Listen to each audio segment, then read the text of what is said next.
ఓం శ్రీకృష్ణ జగద్గురు పరబ్రహ్మణే నమః.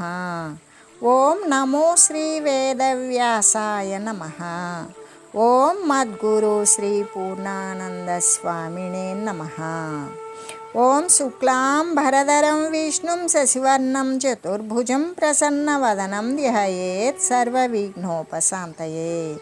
ఓం వ్యాసాయ విష్ణురూపాయ వ్యాసరూపాయ విష్ణవే నమో వై బ్రహ్మణ్యధే వాసిష్ఠాయ నమో నమః. ఓం నారాయణం నమస్కృత్య నరం చైవ నరోత్తమం దేవీం సరస్వతీం వ్యాసం తతో జయముదీరయేత్. శ్రీ భగవద్గీత రాజవిద్యా రాజగుహ్యయోగము.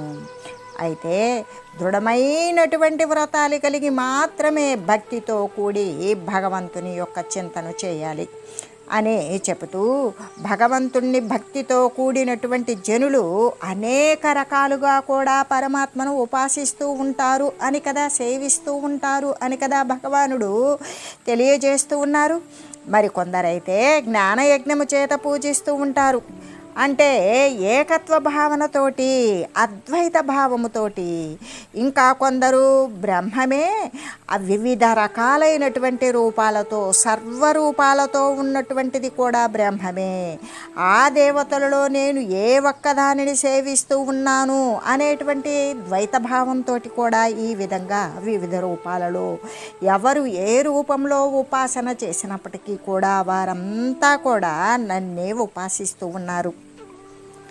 మహాత్ములైనటువంటి వారు ఎల్లవేళలా కూడా పరమాత్మను భజిస్తూ ఉంటారు అని కదా మనకి ఇప్పటి వరకు కూడా తెలియజేయబడింది.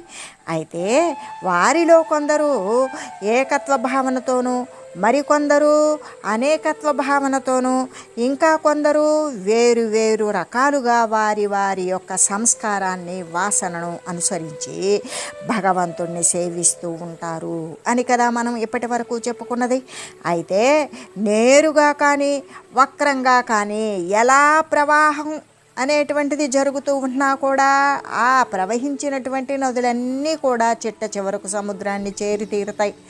అలాగే ఆధ్యాత్మ మార్గంలో కూడా ప్రయత్నిస్తూ ఉన్నటువంటి వారందరూ కూడా వివిధ రకాల రీతుల్లో, పద్ధతుల్లో భగవానుణ్ణి సేవించినప్పటికీ కూడా ప్రయత్నం గనక వదలలేదనుకో, చిట్ట చివరకు అందరూ కూడా ఆ భగవద్రూప లక్ష్యాన్నే పొందుతారు. అయితే లక్ష్యమునందు ఏముండాలి?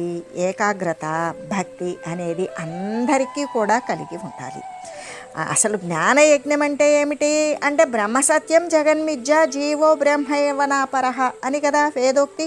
అయితే బ్రహ్మం ఒక్కటి మాత్రమే శాశ్వతమైనది, సత్యమైనది. దృశ్య జగత్ అంతా కూడా లేనటువంటిదే, లేకపోయినా ఉన్నట్లుగా కనబడి లేకుండా పోయేటువంటిది. కాబట్టి జీవుడు నిజానికి బ్రహ్మమే కానీ ఇతరమైనటువంటి వాడు కాదు కదా. అలాంటి నిశ్చయాన్ని కలిగి ఉండడమే జ్ఞానయజ్ఞము అనేది ఆచరించడం అవుతుంది. ఇదే కదా ఏకత్వ భావనము, అద్వైత బ్రహ్మభావము. అందుకే మనకి అహం బ్రహ్మస్మి, ప్రజ్ఞానం బ్రహ్మ, తత్వమసి, అయమాత్మా బ్రహ్మ అనేటువంటి ఈ 4 రకాలైనటువంటి చతుర్విధ మహావాక్యాల యొక్క చింతన ఏమని సూచిస్తుంది అంటే సర్వవ్యాపకమైనటువంటి బ్రహ్మస్వరూపము నేనే అయ్యున్నాను. నేనెవరు అంటే నేను ఆ యొక్క పరమాత్మ తత్వము తప్ప అన్యత్వము కాదు అనే చింతన కలిగి ఉంటాడు. ఈ జ్ఞానం యొక్క ఈ జ్ఞాన యజ్ఞం యొక్క శ్రేష్టత్వాన్ని గురించి, అవసరాన్ని గురించి మనకు పరమాత్మ అక్కడక్కడ ఈ గీత యందు తెలియజేస్తూనే ఉన్నారు సుస్పష్టంగా. చిట్ట చివరకు కూడా మరి గీతను ముగించే సమయంలో కూడా మనకి ఏ విధంగా అంటే జ్ఞానయజ్ఞేన తేనాహమిష్టస్యామితి మే మతిః అంటే గీతను అధ్యయనం చేసేటువంటి వాని చేత, జ్ఞానయజ్ఞము చేత నేను ఆరాధింపబడిన వాడినే అవుతాను అని కదా తెలియజేశారు. అంటే జ్ఞానం యొక్క మహాత్మ్యాన్ని గురించి గొప్పగా చాటి చెప్పారు. సర్వము కూడా భగవంతుని యొక్క స్వరూపమే, అన్యమైనది, సమానమైనది మరొకటి లేదు. ఆ స్వరూపము తన ఆత్మ కంటే కూడా ఇతరమైనది కాదని ప్రతివారు కూడా ఏదో ఒక కాలమును తెలుసుకొని తెలుసుకున్న తర్వాత మాత్రమే ముక్తిని పొందగలుగుతారు. అదే కదా జ్ఞానయజ్ఞము. అయితే ప్రపంచమంతటా కూడా ముఖము కలిగినటువంటి వాడు ఎవడు? సర్వాత్మస్వరూపుడు. అతనే పరమాత్మ స్వరూపుడు అని ఇక్కడ మనకు పరమాత్మ వర్ణించి తెలియజేసినప్పుడు, పరమాత్మ తెలియజేసినటువంటి ఈ సత్యాన్ని మనం అందరం కూడా తెలిసినట్లయితే ఇంకా ఎవ్వడూ కూడా ఎటువంటి పాపకార్యాన్ని చేయడానికి పూనుకోడు కదా. ఎలాగంటే అన్ని చోట్ల కూడా ఏమున్నది? భగవానుని యొక్క ముఖమే ఉన్నది అనేటువంటి దృష్టి అస్తిత్వము ఉన్నది కదా. అతడు సర్వాన్ని చూస్తూనే ఉన్నాడు. ఎందుకు? సర్వము తానే అయ్యున్నాడు కాబట్టి. అందుకే విశ్వతోముఖం అనేటువంటి పదాన్ని జనులు మళ్ళీ మళ్ళీ కూడా జ్ఞాపకం చేసుకున్నప్పుడు ఏమవుతుంది?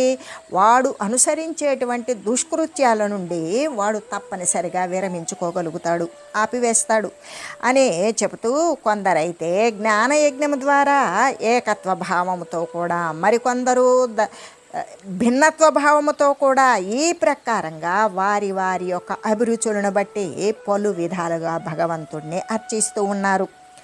అయితే ఈ ప్రపంచమును సమస్తము కూడా పరమాత్మయే అనేటువంటి విషయాన్ని గురించి తెలియజేస్తూ, అహంక్రతురహం యజ్ఞ స్వదాహమహమౌషధం మంత్రోహమహమేవాజ్యామహమగ్నిరహం హుతం.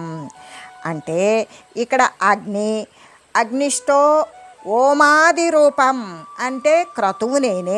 అక్కడ చేయబడేటువంటి ఏ యజ్ఞమైతే ఉన్నదో ఆ యొక్క హోమము నేనే, యజ్ఞము నేనే. పితృదేవతలకు ఇచ్చేటువంటి ఏ యొక్క అన్నమైతే ఉంటుందో అది కూడా నేనే. ఔషధము నేనే, మంత్రము నేనే. ఆ యజ్ఞములో హోమములో సమర్పించేటువంటి హవిస్ కూడా నేనే. ఆ యజ్ఞము నుండి ఉత్పన్నమైన అగ్ని కూడా నేనే.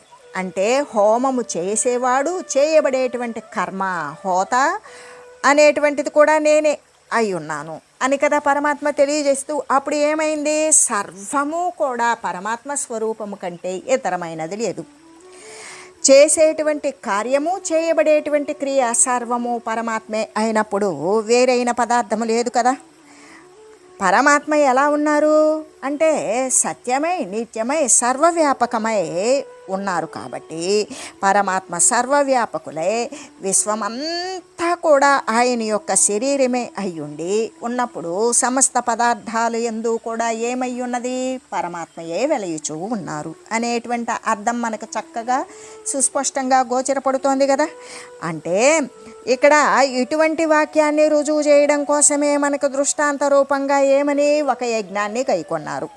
ఆ యజ్ఞము అనేటువంటి క్రియను తీసుకున్నప్పుడు దాని యందు ఉపయోగించేటువంటి వస్తువులు సమస్తము కూడా ఏమని చెప్పారు అంటే చేయబడేటువంటి క్రతువు నేనే, యజ్ఞము నేనే, పితృదేవతలకి అర్పించేటువంటి అన్నము నేనే, ఔషధము నేనే, మంత్రము నేనే, హవిస్సు నేనే, అగ్ని నేనే, హోమ కర్మము కూడా నేనే అని కదా చెప్పడం.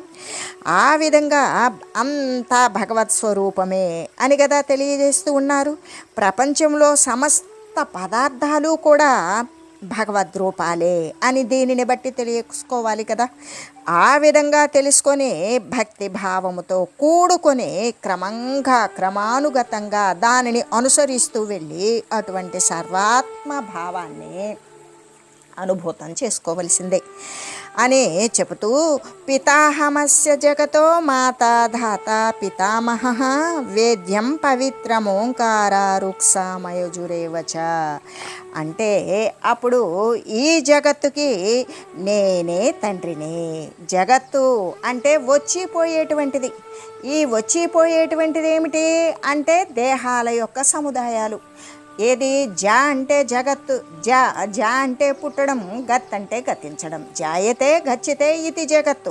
రాకపోకలు కలిగినటువంటిది, స్థిరము నిలకడ లేనటువంటిదే జగత్తు. ఈ అటువంటి వచ్చిపోయేటువంటి దానికి రాని పోని శాశ్వతమైనటువంటి తండ్రిని, తల్లిని, సంరక్షకుడును, సర్వ కర్మల యొక్క ఫలాన్ని నేనే, ఫలానికి ఇచ్చేటువంటి ప్రదాతను కూడా నేనే తాతను.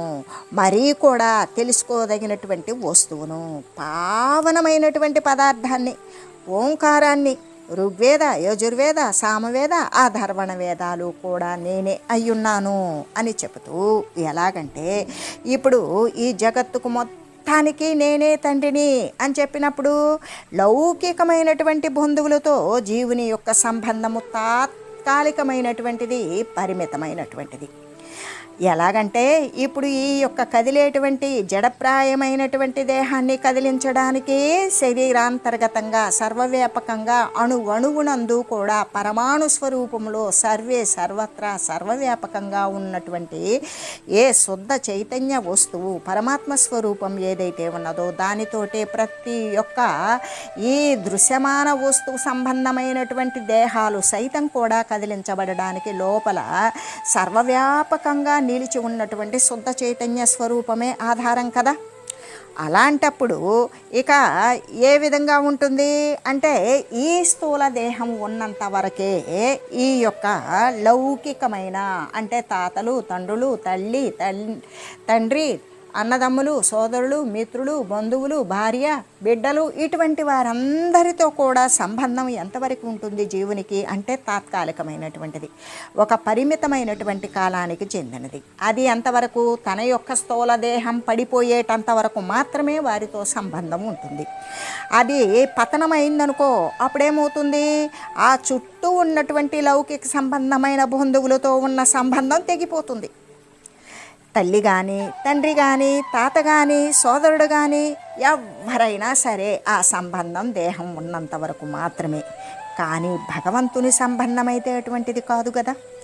ఎలాగంటే సర్వవ్యాపకమైనటువంటిది, అణువణువునందు కూడా సర్వే సర్వత్రా సత్తా సామాన్య స్థితిలో మరి చిచ్చక్తి స్వరూపంలో ఏ దేహానికి, ఏ వస్తువుకు, ఏ పదార్థానికి ఎంత చేతనం కలిగించాలి అనేటువంటిది ఆ యొక్క సర్వవ్యాపకమైనటువంటి చైతన్య వస్తువునికి తెలుసు.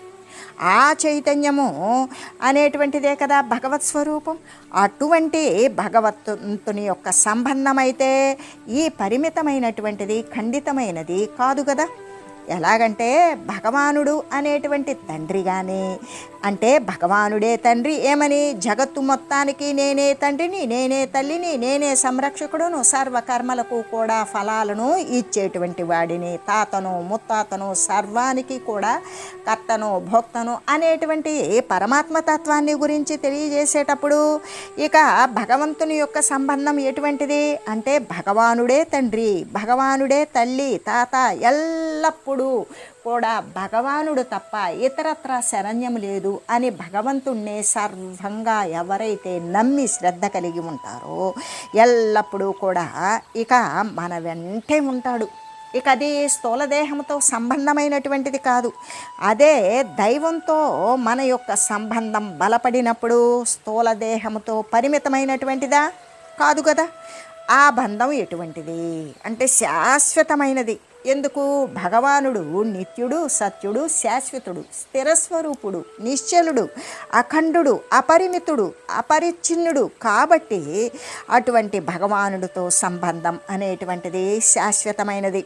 కాబట్టి అటువంటి నిత్య సత్యమైనటువంటి బంధువుని జీవుడు అధికంగా మిక్కుటముగా పూర్తి స్థాయిలో ఆశ్రయించాలి. కానీ ఈ యొక్క పరిమిత సంబంధమైన ఈ పంచభౌతిక నిర్మాణంతో సంబంధమైన దేహ సంబంధమైనటువంటి బంధువులను ఆశ్రయిస్తే దేహం ఉన్నంత వరకే ఉంటుంది, కానీ ఆ బంధం తర్వాత ఉండదు కదా. అలాగే పరమాత్మయే తండ్రిగా, తల్లిగా, సంరక్షకుడుగా కలిగినటువంటి వాడు అంటే నా తండ్రి పరమాత్మే, నా తల్లి పరమాత్మే, నన్ను సంరక్షించేటువంటి వాడు పరమాత్మే అనేటువంటి స్థితి కలిగినటువంటి వాడు భయము లేనివాడై ఆనందంతో నిండిపోయి మరీ ఉంటాడు. ఎలాగంటే శాశ్వతమైనటువంటి శాంతిని, బంధ విముక్తిని, ఏ పాంచభౌతికమైనటువంటి బంధాలతో దృశ్యమాన జగత్తులో ఉన్నటువంటి పదార్థాల పట్ల, అస్థిర వస్తువుల పట్ల పెట్టుకున్నటువంటి పాశాలను నశింపచేస్తుంది. శాశ్వతమైన పరమాత్మతో అదే ఆశాంతం అంటి ఉండేటువంటి స్థితిని కలిగించేటువంటిదే బంధ విముక్తి. అదే శాశ్వతమైన శాంతిని కలిగిస్తుంది. అటువంటి బంధ విముక్తిని భక్తుడైనటువంటి వాడు అతనికి భగవానుడు కలుగజేస్తాడు. అటువంటి లోకైక బంధువును, అక్కడ సర్వేక సమస్తానికి ఏకరసమాత్రుడైనటువంటి ఆ శాశ్వత బంధువును ఎవరైతే ఆశ్రయిస్తారో అలా ఆశ్రయించినటువంటి వారికి, శరణు పొందినటువంటి వానికి, శరణు జొచ్చినటువంటి వానికి వారు కైవల్యాన్ని పరమాత్మ ప్రసాదిస్తారు. మహా ఉపకారం. జీవునికి ఇంకంతకంటే ఉపకారం మరొకటి ఉంటుందా? ఉండదు కదా. కాబట్టి మాతృభక్తి, పితృభక్తి మొదలైనవన్నీ కూడా శారీరక దేహ సంబంధమైనటువంటి తల్లిపైన తండ్రిపైన భక్తి ఉంటే ఉండుగాక, వానితో పాటు భగవంతుని యొక్క భక్తి కూడా దృఢతరంగా శాశ్వతంగా అలవరుచుకోవాలి అనే చెప్పడం చేత ఇక్కడ ఈ ప్రపంచమున అనేక రకాలైనటువంటి వస్తువులు ఉన్నప్పటికీ కూడా ముఖ్యంగా తెలుసుకోదగినటువంటి వస్తువు ఏమిటి అని చెప్పుకున్నాము అంటే పరమాత్మయే. తండ్రి, తల్లి, సంరక్షకుడు, సర్వేక సమస్తము పరమాత్మ తప్ప రెండవది లేదు అనే విషయం మనకి స్పష్టమవుతూ ఉన్నది కదా. దేనిని తెలుసుకున్నట్లయితే జీవునికి ఆత్యంతికమైనటువంటి శాంతి, జన్మరాహిత్యము, మరి శారీరకమైనటువంటి శరీరము పునరావృతం కాకుండా ఉండేటువంటి స్థితి ఎప్పుడైతే కలుగుతుందో ఆ కలిగే స్థితినే తెలుసుకోవాలి. అదే కదా పరమాత్మ వస్తువు. అన్నింటినీ తెలుసుకున్నప్పటికీ కూడా ఆ పరమాత్మను తెలుసుకున్నట్లయితే మనుజుడు ఏమీ కూడా తెలుసుకొనని వాడే అవుతాడు. పరమాత్మనే తెలుసుకున్నాడు అనుకో, దృశ్య వస్తువులు వేనిని కూడా తెలుసుకోకపోయినప్పటికీ కూడా సమస్తము తెలుసుకున్నవాడే అవుతాడు. ఎలాగంటే అన్నీ తెలిసినప్పటికీ కూడా ప్రాపంచక సంబంధమైనటువంటి విషయాలు ఆ పరమాత్మ తత్వాన్ని, సత్యత్వాన్ని, శాంతితత్వాన్ని తెలుసుకోకపోతే మనుషుడు ఏమీ తెలుసుకోనివాడు, తెలియనివాడే అవుతాడు. అదే పరమాత్మ తత్వాన్ని తెలుసుకున్నట్లయితే దృశ్య సంబంధమైన వస్తువుల గురించి ఏమీ తెలియబడకపోయినా సమస్తము తెలుసుకున్నవాడే అవుతాడు. ఎందుకు? సర్వేక సమస్తానికి కూడా మూలమైనటువంటి వస్తువును తెలుసుకున్నప్పుడు దానికి లోబడి ఉన్నదే కాబట్టి అది తెలిసినా తెలియకపోయినా మూల వస్తువును గురించి తెలిసినప్పుడు సర్వము తెలిసిన వాడే అవుతాడు అనే చెబుతూ ఇక్కడ ఓంకారః అని కదా చెప్పింది. వేద్యం పవిత్రం ఓంకారం వృక్షామయుజురేవచ అని కదా చెప్పింది. ఓంకారః అంటే ఓంకారము. ఓంకారము అంటే ప్రణవము. ఏ విధంగా ఉంటుంది అంటే అది ఓంకారము అనేటువంటిది భగవంతుని యొక్క పేరై ఉన్నది. ఆ భగవంతుని యొక్క పరమాత్మ యొక్క నామము ఏమిటి అంటే ఓంకారము. ఆ ఓంకారాన్ని ఉచ్చరించి ఏ విధంగా దాని యొక్క అర్థాన్ని మనం గనక అర్థం చేసుకున్నట్లయితే అద్భుతమైనటువంటి ఫలితాలు చేకూరుతాయి. ఎందుకంటే మంత్రము ఓంకారము అనేటువంటిది మంత్రము. మననం త్రాయతే ఇది మంత్రః. ఎప్పుడైతే ఏ యొక్క శబ్దరావాన్ని మనం ఉచ్చరిస్తూ ఉంటామో, ఏది మళ్ళీ మళ్ళీ మళ్ళీ మననం చేస్తూ ఉంటామో అది మనల్ని రక్షించేటువంటిది స్థితిని, సమర్థతను పొంది ఉంటుంది. కాబట్టి ఏదైతే అది మంత్రంగా పరిగణించి ఆ విధంగా మంత్రాన్ని ఉచ్చారణ చేస్తున్నట్లయితే ఆ ప్రణవ మంత్రం అనేటువంటిది గొప్పది అయి శ్రేష్టతమమై ఒప్పుచూ ఉంటుంది. అందుకే ఓంకారస్య అకశబ్దస్య అంటే ఈ సృష్టికి మూలం వ్యక్తమయ్యేదేమిటి? అవ్యక్త పరబ్రహ్మస్వరూపము, వ్యక్త పరబ్రహ్మస్వరూపము. పరబ్రహ్మము వ్యక్తము కావాలి అంటే కేవలం ఓంకారమే. అటువంటి అంటే ఇక మరొక శబ్దము అనేటువంటిది లేదు. నిశ్శబ్దం బ్రహ్మముచ్యతే. ఈ శబ్ద ఆరావము ఓం అనేటువంటిది సర్వత్రా నిండినటువంటి శబ్ద బ్రహ్మస్వరూపము. ఓం అనేటువంటిది వ్యక్తమవుతుంది. అంతకు మించి ముందు ఉన్నది అది వ్యక్తం కాదు, కానీ సర్వానికి కూడా ఆధారం, ఆశ్రయమై ఉంటాయి. ఎందుకంటే సర్వేంద్రియాలలో కూడా ఓంకారముతో నిక్షిప్తమై ఉంటాయి. ఓంకారం యొక్క జపం చేసినప్పుడు సర్వేంద్రియాలు కూడా, అందుకే మోక్షము చెందాలి అనుకునేటువంటి వారు ఓం ఇతేకాక్షరం బ్రహ్మ ధ్యేయం సర్వము ముక్షుభి. ఎందుకంటే ఎప్పుడైతే ఓంకారము అనేటువంటి ఏకాక్షరం అది ధ్యేయ వస్తువైన పరబ్రహ్మస్వరూపం, ఆ బ్రహ్మస్వరూపాన్ని ఏ విధంగా అంటే నాక్షరతీతి అక్షర. ఓంకారము అనేటువంటిది నశించనటువంటి, ఎక్కడా కూడా దానికి క్షీణస్థితి లేనటువంటి శబ్దము. అందుకే ఓంకారాన్ని ఎవరైతే గట్టిగా ఉచ్చైశ్రవంతో ఎవరైతే ఆ స్వరంతో దానిని ఉచ్చారణ చేస్తూ ఉంటారో ఆ ప్రకారంగా అంటే దాని యందు మగ్నత చెంది ఉంటారో పరబ్రహ్మతత్వాన్ని పొందుతారు. అందుకే శబ్దబ్రహ్మాతి నిష్ణాత పరబ్రహ్మాది గచ్చతి. ఎలాగా శబ్దబ్రహ్మము అంటే ఓంకారాన్ని ఎవరైతే ఈ విధంగా నామము జపము అనేటువంటిది ఉచ్చారణ చేస్తూ ఓంకారాన్నే ధ్యానిస్తూ ఉన్నారో వారు పరబ్రహ్మతత్వమునందు లీనమై ఉంటారు. అందుకే మనకి ఓంకారం బిందు సంయుక్తం నిత్యం ధ్యాయంతి యోగినః కామదం మోక్షదం చైవ ఓంకారాయ నమో నమః.